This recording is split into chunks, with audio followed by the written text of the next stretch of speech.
குரு வாழ்க, குருவே துணை, குரு அடி போற்றி. ஸ்ரீ பாலசுப்பிரமணியர் அருளால் ஆன்மீக அன்பர்கள், ஜோதிட அன்பர்கள், நேயர்கள் அனைவருக்கும் அன்பான வணக்கங்கள். நான் உங்கள் வாழ்க வளமுடன் ஜோதிடர் ஸ்ரீ குரு சுந்தர வடிவேல். இப்போ பார்த்தீங்கன்னா இந்த வருடத்தின் 2025 மூன்றாவது பெயர்ச்சியான ராகு கேதுக்களின் பெயர்ச்சியை பற்றி முழுமையாக பார்க்க இருக்கிறோம். இவங்க பார்த்தீங்கன்னா வருகின்ற மே மாதம் 18ஆம் தேதி ஞாயிற்றுக்கிழமை பெயர்ச்சி ஆகுறாங்க. மீன ராசியிலிருந்து கும்ப ராசிக்கு ராகு பகவானும், அதே நேரத்தில் கன்னி ராசியில் இருக்கக்கூடிய கேது பகவான் சிம்ம ராசிக்கும் பெயர்ச்சி ஆகுறாங்க. இவங்க எப்போதுமே பார்த்தீங்கன்னா ரிவர்ஸ் டைரக்ஷனில் தான் இவங்க பெயர்ச்சி பலன் அப்படிங்கிறது இருக்கும்.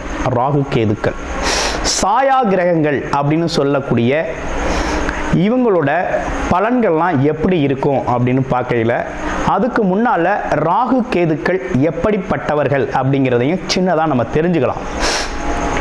ராகு அப்படிங்கிறவர் பார்த்தீங்கன்னா உலக போகங்களை அனைத்தையும் கொடுத்து பிற்பகுதியில் அதற்கான அனைத்து விதமான வாய்ப்புகளையும் கொடுப்பார். ராகு உலக போகங்களில் அனைத்து விதமான வாய்ப்புகளையும் கொடுத்து பிற்பகுதியில் அதன் மூலமாக சின்ன சின்ன தவறுகளை செய்ய வச்சு சிறு தண்டனைகளையும் கொடுக்கறது மட்டும் இல்லாமல் கொடுக்கிறவர் தான் ராகு. கேது அப்படிங்கிறவர் பார்த்தீங்கன்னா ஆரம்பத்திலேயே பல்வேறு விதமான கஷ்டங்களையும் துன்பங்களையும் இன்னல்களையும் கொடுத்து தன்னோட பிறப்பின் நோக்கத்தை அறிய செய்து பிறகு அவங்களுக்கான வசதி வாய்ப்புகளை கொடுக்கிறவர் தான் கேது பகவான். இருவருமே ஒருத்தருக்கொருத்தர் பெரிய பலம் வாய்ந்தவர்களாக இருக்கிறாங்க. ஜோதிடத்தில் எல்லாரையும் விட மிகவும் பலம் வாய்ந்தவர் ராகு பகவான் இருக்கிறார். அதை விட ஒருபடி மிஞ்சி கேது பகவானும் இருக்கிறார். இப்போ இவங்களை தாண்டி மிகப்பெரிய விஷயங்களை இந்த ஜோதிடத்தில் செய்ய முடியாது. இந்த ராகு கேதுக்கள் அப்படிங்கிறது பார்த்தீங்கன்னா சந்திரன் சூரியனை நெருங்கி செல்லுது அப்படின்னா சந்திர கிரகணம், சூரிய கிரகணம் அப்படிங்கிறது ஏற்படக்கூடிய ஒரு அமைப்பு இருக்குது.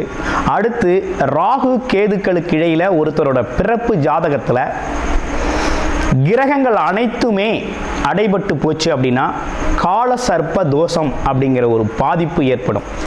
இந்த காலகட்டத்தில் உங்கள் ஜாதகத்தில் எந்த கிரகம் உச்சம் ஆட்சி பெற்று வலிமையாக இருந்தாலும் அதோட பலன்களை முழுமையாக நம்ம அனுபவிக்க முடியாது அப்படிங்கிற ஒரு சூழ்நிலை இருக்குது.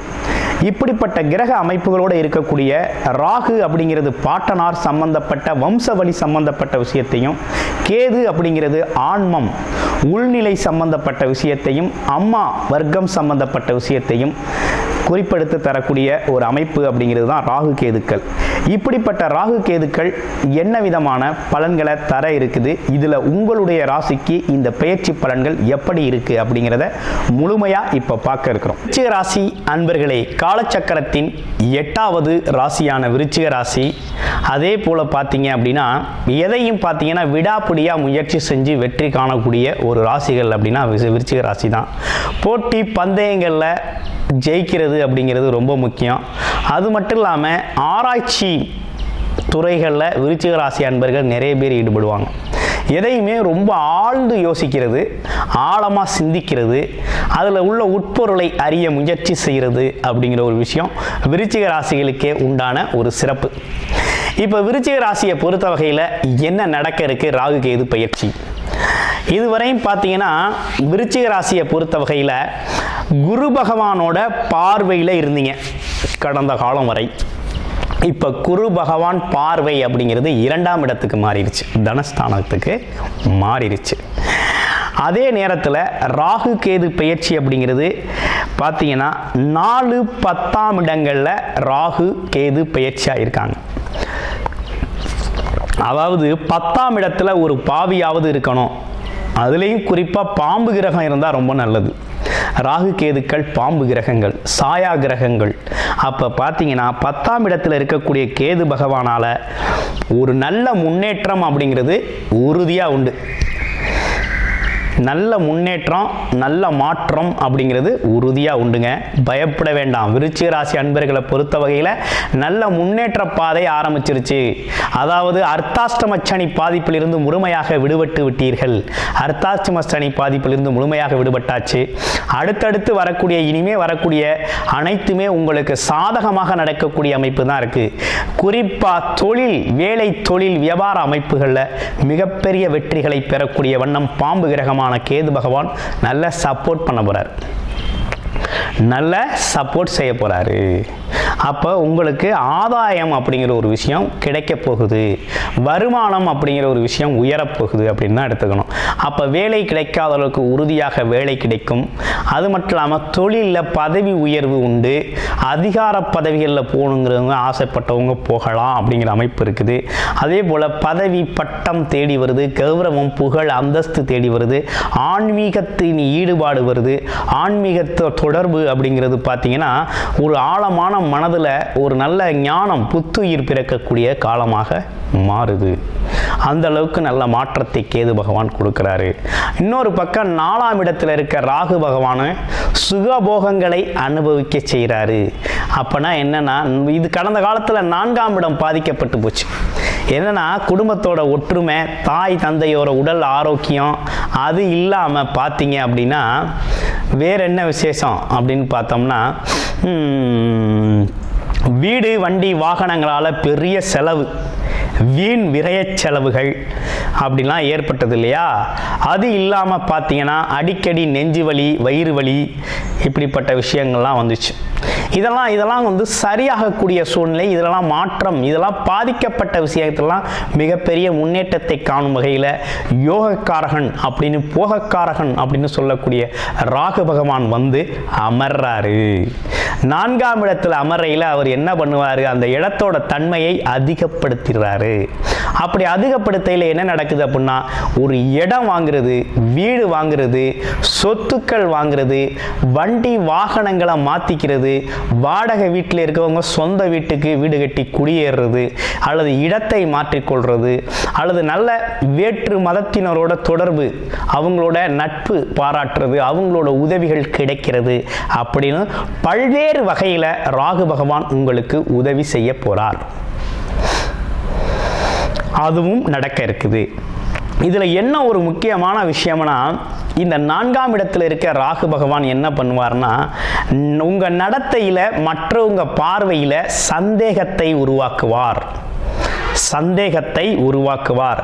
அதனால் சில சங்கடங்கள் வரக்கூடும், குடும்பத்தில் குழப்பம் வரக்கூடும். அப்ப இந்த விஷயத்துல கவனமா இருக்கணும், அவேர்னஸ் எடுத்துக்கணும்.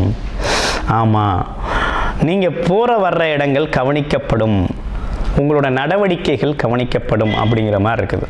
அப்போ இதில் கொஞ்சம் கவனம், கூடுதல் கவனம் எடுத்துக்கணும் விருச்சிக ராசி அன்பர்கள். மற்றபடி தொழில் வளர்ச்சி, பொருளாதார வளர்ச்சியை குரு பகவான் பார்க்குறாரு. குரு பார்வையால் தனம், குடும்பம், வாக்கு அப்படிங்கிறது உயரப்போகுது. தனம் அப்படிங்கிறது என்ன, வருமானம் அதிகரிக்க போகுது. உங்கள் பேச்சுக்கு மதிப்பு, சொல்வாக்கு செல்வாக்காக மாறப்போகுது. அடுத்து என்ன நடக்குது அப்படின்னா, குடும்பத்தில் மகிழ்ச்சி அதிகரிக்க போகுது. அப்போ குடும்பத்தில் மங்கள நிகழ்வுகள் நடக்க போகுது. அப்படிங்கிறது மாதிரி நல்ல விஷயங்கள்லாம் நடக்க இருக்குது விருச்சிக ராசி அன்பர்களுக்கு. குரு 8ஆம் இடத்துல இருக்கிறாரே அப்படின்னா, 2, 5 8ஆம் இடத்துல இருக்காரே நல்லதா அப்படின்னு கேட்டாக்க, 8ஆம் இடத்துல இருந்தாலும் அவர் பார்வை அப்படிங்கிறது 2ஆம் இடம். அது மட்டும் இல்லாமல் உங்களுக்கு 3ஆம் இடம், அதாவது உங்கள் ராசிக்கு 4ஆம் இடத்தை குரு பார்க்குறார். அடுத்து 12ஆம் இடத்தை பார்க்கிறார். அப்போ பிரச்சனைக்குரிய இடங்களையும் பார்த்து விடுகிறார். அதை சரி செய்து வாழ்க்கையில் முன்னேற்றத்தை கொடுக்குறாரு. அப்போ குருவாலையும் நன்மை இருக்குது, சனி பகவானையிலையும் நன்மை இருக்குது. சனி 5ஆம் இடத்துக்கு போகிறார். அர்த்தாஷ்டம சனி பாதிப்பிலிருந்து விடுபட்டு 5ஆம் இடம் என்கிறது ஆழ்மன எண்ணங்கள், எண்ணத்தில் நடக்கிறது, செயலாகிறது அப்படிங்கிற மாதிரி இருக்குது. அப்போ தொழில் சார்ந்த எண்ணங்கள், வேலை உழைப்பு சார்ந்த எண்ணங்களில் நல்ல முன்னேற்றத்தை கொடுக்குறாரு. மிகப்பெரிய லாபகரமான ஒரு நல்லதொரு வாழ்க்கை பயணம் அப்படிங்கிறது விருச்சிக ராசி அன்பர்களுக்கு மறுவாழ்வு அப்படிங்கிறதும், நல்லதொரு முன்னேற்றமான ஒரு மனநிலையை, ஒரு திடகாத்திரமான ஒரு சிறப்பான விஷயங்கள் நடக்க இருக்குது. இந்த காலகட்டத்தை சிறப்பாக பயன்படுத்திக்கிறது அப்படிங்கிறது உங்களுடைய பிறப்பு ஜாதகத்தை பொறுத்து இருக்குது. இந்த பிறப்பு ஜாதகம் என்ன சொல்லுது அப்படிங்கிறத நீங்கள் பார்க்கணும். அப்படி பார்க்கையில் உங்களுடைய பிறப்பு ஜாதகம் அப்படிங்கிறது நீங்கள் என்ன லக்கணம், இப்போ என்ன தசாபுத்தி நடக்குது, ராகு கேதுக்களினோட வலிமை எப்படி இருக்குது. ராகு கேதுக்கள் அப்படிங்கிறது முன்வினை பலன்களை அனுபவிக்க சேருது. அதாவது ராகு கேதுக்கள் அமர்விந்த இடங்கள் கொஞ்சம் பலவீனப்படக்கூடிய இடங்களாக இருந்துச்சு அப்படின்னா நம்ம பலவீனமான எண்ணங்களும் பலவீனமான செயல்களும் வீட்டில் நடக்கும், குடும்பத்தில் நடக்கும். அப்போ ராகு கேதுக்கள் அமர்வுகளை பொறுத்து தான் நம்ம கடந்த காலங்களில் முற்பிறவி பலன் அல்லது பாட்டனார் பாட்டியார் செஞ்ச விஷயங்கள்லாம் நல்லது செஞ்சுருக்காங்களா கெடுதல் செஞ்சுருக்காங்களா அப்படிங்கிறதெல்லாம் ராகு கேதுக்கள் அமர்வு வச்சு கண்டுபிடிச்சிடலாம். அப்போ அமர்ந்த இடத்த அவங்க கண்டிப்பாக ஒரு பலவீனம் இருக்கும். அந்த பலவீனத்தை பரிகாரம் மூலமாக தான் நம்ம சரி பண்ணணும். நம்ம செய்கின்ற சின்ன சின்ன பரிகாரங்கள் மூலமாக அதை நம்ம கொஞ்சம் நிவர்த்தி செஞ்சுக்கலாம். ஆமாம், நிவர்த்தி செஞ்சுக்கலாம். அனுபவம் அப்படிங்கிறத கொஞ்சம் நெகட்டிவ் அனுபவங்களை கொஞ்சம் குறைச்சிக்கலாம். அப்போ இந்த காலகட்டம் அப்படிங்கிறது விருச்சிக ராசி அன்பர்களை பொறுத்தவரை சொந்த ஜாதகம் எப்படி இருக்குது, என்ன தசாபுத்தி நடக்குது, ராகு கேதுக்களின் அமர்வு நிலை என்ன, அதை பொறுத்த வகையில் நடக்கக்கூடிய நல்ல விஷயங்கள் என்ன, எதில் முயற்சி எடுக்கலாம், ஃபோக்கஸ்டாக இருக்கலாம், முன்னேற்ற பலன்களை காணலாம் அப்படிங்கிறது மாதிரி நீங்கள் சிந்திச்சிங்க அப்படின்னா உங்களுடைய வாழ்க்கை ரொம்ப சிறப்பாக இருக்கும். பரிகாரம் அப்படின்னு எடுத்துக்கிட்டோம்னா ராகு பகவானுக்கு வெள்ளிக்கிழமை செவ்வாய்க்கிழமை தோறும் பார்த்தீங்கன்னாக்க வழிபாடு செய்யணும். அதில் துர்க்கை அம்மன் வழிபாடு அப்படிங்கிறது ரொம்ப முக்கியம். காளி கோயில்களுக்கு போயிட்டு வாங்க. ஆமாம், மனதார சில வேண்டுதல்களை சொல்லி அதற்கான முன்னேற்றத்தை செஞ்சுங்க, ரொம்ப நல்லா இருக்கும். அதே போல கேது பகவான் தொழில் சார்ந்த முன்னேற்றத்தை கொடுக்குறாரு, வேலை வியாபாரம் சார்ந்த முன்னேற்றத்தை கொடுக்குறாரு. அதை சிறப்பாக பயன்படுத்திக்கங்க. யாரும் உங்களை அசைச்சிக்க முடியாது. இனி பொருளாதாரத்தில் மிகப்பெரிய முன்னேற்றம் அப்படிங்கிறது உங்களுக்கு வர்றதை யாராலும் தடுக்க முடியாது. அந்த அளவுக்கு மிகப்பெரிய முன்னேற்றத்தை பார்க்க போகிறீங்க. உங்களுடைய பிறப்பு ஜாதகத்தை பார்த்து உங்களோட பிறப்பு ஜாதக பலன் தெரிஞ்சுக்கணும் அப்படின்னு நினச்சிங்கன்னா டிஸ்பிளேல இருக்கக்கூடிய நம்பருக்கு கால் பண்ணி அப்பாயின்மெண்ட் ஃபிக்ஸ் பண்ணிக்கிட்டு உங்களுடைய முழு ஜாதகத்தை பலன்களையும் நீங்கள் தெரிந்து கொள்ள முடியும். இந்த காலகட்டத்திற்கு எவ்விதமான முயற்சிகள் கை கொடுக்கும், என்ன செய்யலாம் என்ன செய்யக்கூடாது அப்படிங்கிற அனைத்து விஷயத்தையும் முழுமையாக தெரிந்து கொள்ள முடியும். நன்றி, வணக்கம், வாழ்த்துக்கள்.